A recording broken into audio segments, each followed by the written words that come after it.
అదిగో రైటా. ఇక్కడ ఒక నలుగురు, ఆ వెనక నలుగురు, ఇలా ఒక నలుగురు, అలా ఒక నలుగురు, 12. పాతకాలంలో లెక్క పెట్టేవాళ్ళు కదా, డజన్ అంటే 12, రైట్?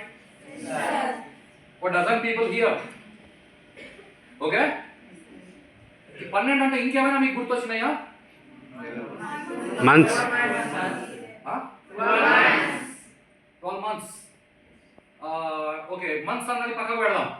మనకు తెలిసిన మంత్ అన్నది వేరు, యాక్చువల్గా మనం పాటించేది వేరు, మనం పాటించే మంత్స్ వేరు, రైటా? కానీ ఈ 12 అన్న వెంటనే ఇంకో విషయం గుర్తుకొస్తుంది, రాసులు అని అంటారు. 12 రాసులు, రైటా? పేర్లు చెప్తాను, జాగ్రత్తగా గుర్తుపెట్టుకోండి. సో మేషము, మేషరాశి, వృషభ రాశి, మిథున రాశి,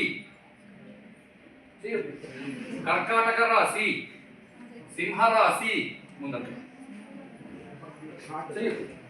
కన్యా రాశి, తులారాశి, వృశ్చిక రాశి, ధనుర్రాశి, మకర రాశి. ఇది చాలా ఇంపార్టెంట్. ఏమిది?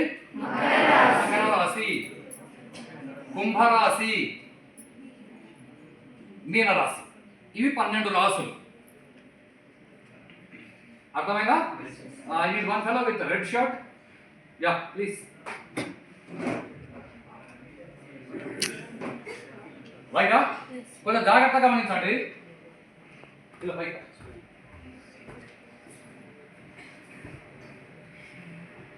మనకి ఫిజికల్ మోషన్ అనే ఒక పదము, రిలేటివ్ మోషన్ అనే ఒక పదము ఉంది. ఫిజికల్ మోషన్ అంటే భౌతికంగా యాక్చువల్గా జరుగుతున్న విషయము, రైటా? యాక్చువల్గా జరుగుతున్న విషయం ఏమిటంటే సూర్యుడు చుట్టూ భూమి తిరుగుతోంది. కాన్సెప్ట్ రైటా? సూర్యుడు చుట్టూ భూమి తిరుగుతోంది అన్నది యాక్చువల్ థింగ్. కానీ రిలేటివ్ మోషన్ని తీసుకుంటే భూమి చుట్టూ సూర్యుడు తిరిగినట్లు అనిపిస్తుంది. భూమి చుట్టూ సూర్యుడు తిరిగినట్లు అనిపిస్తుందే కానీ అది నిజం కాదు. ఓకే, నాసా కూడా చెప్పింది ఈ మధ్య కాలంలో టెలిస్కోప్ లో పెట్టి వాళ్ళు డిక్లేర్ చేసినారు సూర్యుడు చుట్టూ భూమి తిరుగుతోంది. ఇలా తిరుగుతున్నప్పుడు రిలేటివ్ మోషన్, రిలేటివ్ మోషన్ అలా జరగగలనండి.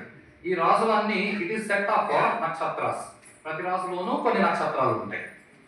నిజానికి వాటి మూమెంట్స్ స్లోగా ఉంటాయి, అర్థం కొంత స్పీడ్గా తిరిగినట్లు అనిపిస్తుంది. కానీ మనం రిలేటివ్ మోషన్ అనేది తీసుకుంటే మనకు మధ్యలో భూమి ఉంటుంది, మధ్యలో భూమి ఉంటుంది, చుట్టుపక్కల ఉన్న రాసులని మనం ఎలా చూస్తున్నాము, that makes a concept here. It is relative motion. Concept అర్థమైందా? ఈ రిలేటివ్ మోషన్ లో మనకేమనిపిస్తుందంటే సూర్యుడు అన్ని రాసుల్లో తిరుగుతున్నాడని అనిపిస్తుంది. Concept okay? సో ఇప్పుడు ఈ అబ్బాయి సూర్యుడు అనుకుందాం. ఆ కారణం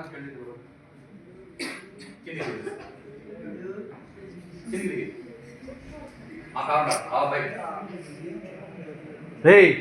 పైగా ఇప్పుడు సూర్యుడు ధనుర్రాశిలో ఉన్నాడు. కాన్సెప్ట్ పైగా ఆ తర్వాత పైకి ఎక్కుతాం.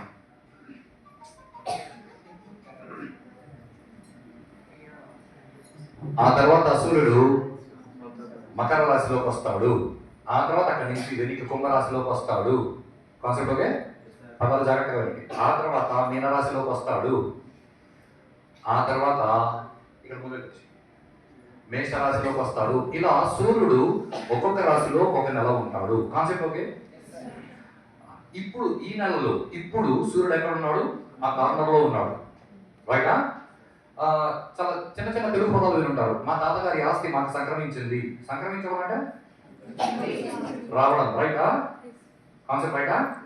ఇప్పుడు సూర్యుడు ఆ రాశిలోంచి ధనుర్రాశిలోంచి మకర రాశిలోకి అడుగు ఎప్పుడైతే పెడతాడో అంటే సూర్యుడు మకర రాశిలోకి అడుగు పెట్టాడు. మకర రాశి సూర్యుడిని పొందింది, ఆస్తి పొందింది లాగా. అలా పొందడం సంక్రమణం. సంక్రమణం అంటే పొందడం, తెచ్చుకోవడం, రైటా?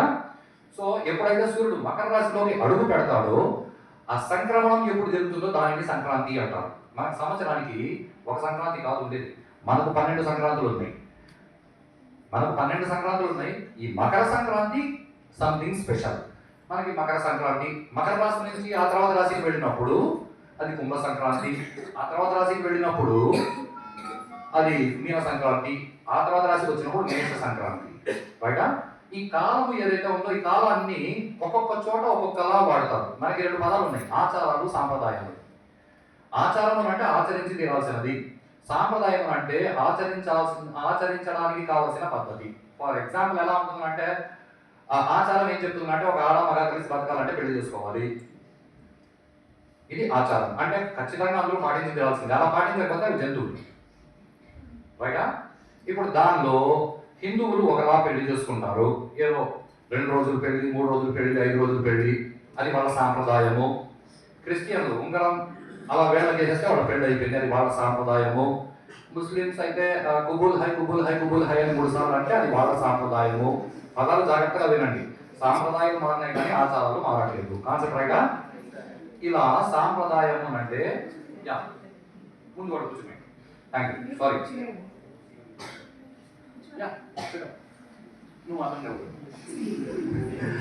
సారీ.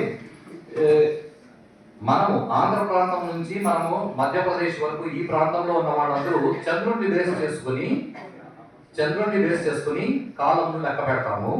తమిళనాడు, కేరళ ఇటుపక్క ప్రాంతాలలో వాళ్ళు సూర్యుడిని బేస్ చేసుకుని కాలాన్ని లెక్క పెడతారు. జాగ్రత్తగా వినండి. వీటిలో మొదటి రాశి ఏది అంటే మేషరాశి. సో మేషరాశిలోకి సూర్యుడు ఎప్పుడైతే అడుగు పెడతాడో మేష సంక్రమణం జరుగుతుంది, మేష సంక్రాంతి వస్తుంది. మేష సంక్రాంతి వచ్చినప్పుడు తమిళనాడులో వాళ్ళు సూర్యుడిని బేస్ చేసుకుని కాలాన్ని లెక్క పెడతారు కాబట్టి వాళ్ళు ఆ రోజు నుంచి కొత్త సంవత్సరం అని మొదలు పెడతారు. అది మీకు ఎప్పుడు జరుగుతుంది అంటే దాదాపుగా ఏప్రిల్ 14వ తారీఖున అలా వస్తుంది. ఈ సంక్రమణం జరిగే సమయానికి ఇంగ్లీష్ వాళ్ళ క్యాలెండర్ని మ్యాచ్ చేసుకుంటే ఈ క్యాలెండర్ ఎలా మ్యాచ్ అవుతుందంటే ప్రతి నెల దాదాపుగా 13, 14, 15 తారీఖుల్లో సంక్రమణం జరుగుతుంది. సూర్యుడు ప్రతి నెల ఒక్కొక్క రాశిలో మారుతూ వస్తాడు. పదాలు అర్థమవుతున్నాయా? సో వాళ్ళకి తమిళనాడు వాళ్ళు సూర్యుడిని బేస్ చేసుకుని పని చేస్తారు కాబట్టి సూర్యుడు మేషరాశిలోకి వచ్చినప్పుడు వాళ్ళు హ్యాపీ న్యూ ఇయర్ అని సెలబ్రేట్ చేసుకుంటారు. మనది సౌరమానం కాదు, మనది చంద్రమానము. మనం చంద్రుడు అశ్విని నక్షత్రంతో చిత్తా నక్షత్రంతో ఎప్పుడు కలుస్తాడో అప్పుడు మనం ఉగాది హ్యాపీ న్యూ ఇయర్ అని మనం చేసుకుంటాము. అదే మీరు ఉత్తర ప్రాంతానికి పోయినారనుకోండి, రాజస్థాన్, గుజరాత్ ఇటువైపు వాళ్ళు బృహస్పతి జూపిటర్ని బేస్ చేసుకుని వాళ్ళు హ్యాపీ న్యూ ఇయర్ సెలబ్రేట్ చేసుకుంటారు. వాళ్ళకు బృహస్పతి ఆ పర్టికులర్ రాశిలోకి వచ్చినప్పుడు వాళ్ళు హ్యాపీ న్యూ ఇయర్ అని చేసుకోవడం ఎప్పుడు జరుగుతుంది అంటే దీపావళి. కాబట్టి నార్త్ ఇండియాలో వాళ్ళకి హ్యాపీ న్యూ ఇయర్స్ డే ఎప్పుడు అంటే దీపావళి. వాళ్ళు హ్యాపీ న్యూ ఇయర్ చెప్పుకుంటారు, వాళ్ళ అకౌంట్స్ క్లోజింగ్ దీపావళికి ఉంటుంది.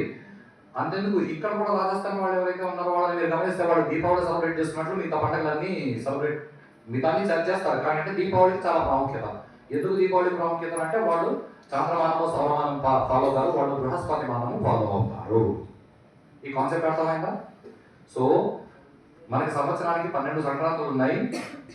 మనం వీటిలో చాలా ముఖ్యమైనది మకర సంక్రాంతి. సూర్యుడు మకర రాశిలోకి వచ్చినప్పుడు మనం చేసుకునే సంక్రాంతి. బయట మకర రాశిలోకి వచ్చినప్పుడు ఎందుకు అది స్పెషల్? కరెక్ట్ కదా? తమిళనాడులో వాళ్ళు మేషరాశిలోకి వచ్చినప్పుడు సంక్రాంతి చేస్తారు, మళ్ళీ మకర రాశిలోకి వచ్చినప్పుడు దేశమంతా ఎందుకు చేయాలి? ప్రశ్న అర్థమైందా మీకు? ప్రశ్న అర్థమైంది. ఇప్పుడు ఇంకొక విషయం చూపిస్తాను, జాగ్రత్తగా చూడండి.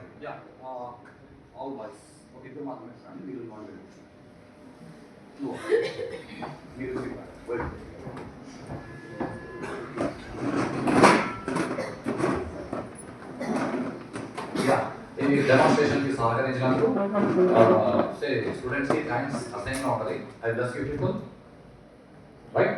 యా. అండ్ గ్లోబ్ ని మీరు అంతా చూస్తుంటారు. గ్లోబ్ ని చూస్తుంటారు. గ్లోబ్ ని కాస్త పండబెట్టి పెట్టుంటారు. ఇలా నిలువుగా ఉండదు, ఇలా కాస్త టిల్ట్ అయి ఉంటుంది. అండ్ మీకు సోషల్ స్టడీస్లో చెప్పుకుంటారు భూమి ఎంత టిల్ట్ అయి ఉంది అంటే భూమి 23.5 degrees టిల్ట్ అయి ఉంటుంది, ఇలా వంగి ఉంటుంది. అంటే సూర్యుడి వైపుకు వంగి ఉంటుందా, బయట పక్కకు వంగి ఉంటుందా? ఈజ్ అ బిగ్ క్వశ్చన్, రైటా? కరెక్టా కదా? ఓకే, ఎనీహౌ సూర్యుడు చుట్టూ భూమి తిరుగుతుంది. కాన్సెప్ట్ రైటా? ఈ అబ్బాయి సూర్యుడు అనుకుందాం, రైటా? చేతులు రెండుగా నేరు స్పీడ్లో పెట్టుకున్నాం. సే భూమి ఇలా నేరుగా తిరగదు. భూమి 23.5 degrees టిల్ట్ అయి తిరుగుతుంది, వంగి ఉంటుంది, రైటా? నువ్వు వంగి ఇది అర్థమైందా? అండ్ భూమికి పై భాగం నార్త్, కింది భాగం సౌత్. కరెక్టే కదా? నువ్వు ఇక్కడ నిలబడు. ఇది సూర్యుడు చుట్టూ ఉన్న ఆర్బిట్ అనుకుందాం. ఈ ఆర్బిట్ లో భూమి తిరుగుతోంది అనుకుందాం. ఓకే, ఇప్పుడు భూమి ఇలా టిల్ట్ అయి ఉంటే భూమి యొక్క సౌత్ పార్ట్ టువర్డ్స్ సన్ ఉంది, north part towards out side ఉంది. కరెక్టా కదా? సూర్యుడికి దూరంగా నార్త్ పార్ట్ ఉంది, సౌత్ పార్ట్ సూర్యుడికి దగ్గరగా ఉంది. కాన్సెప్ట్ రైటా?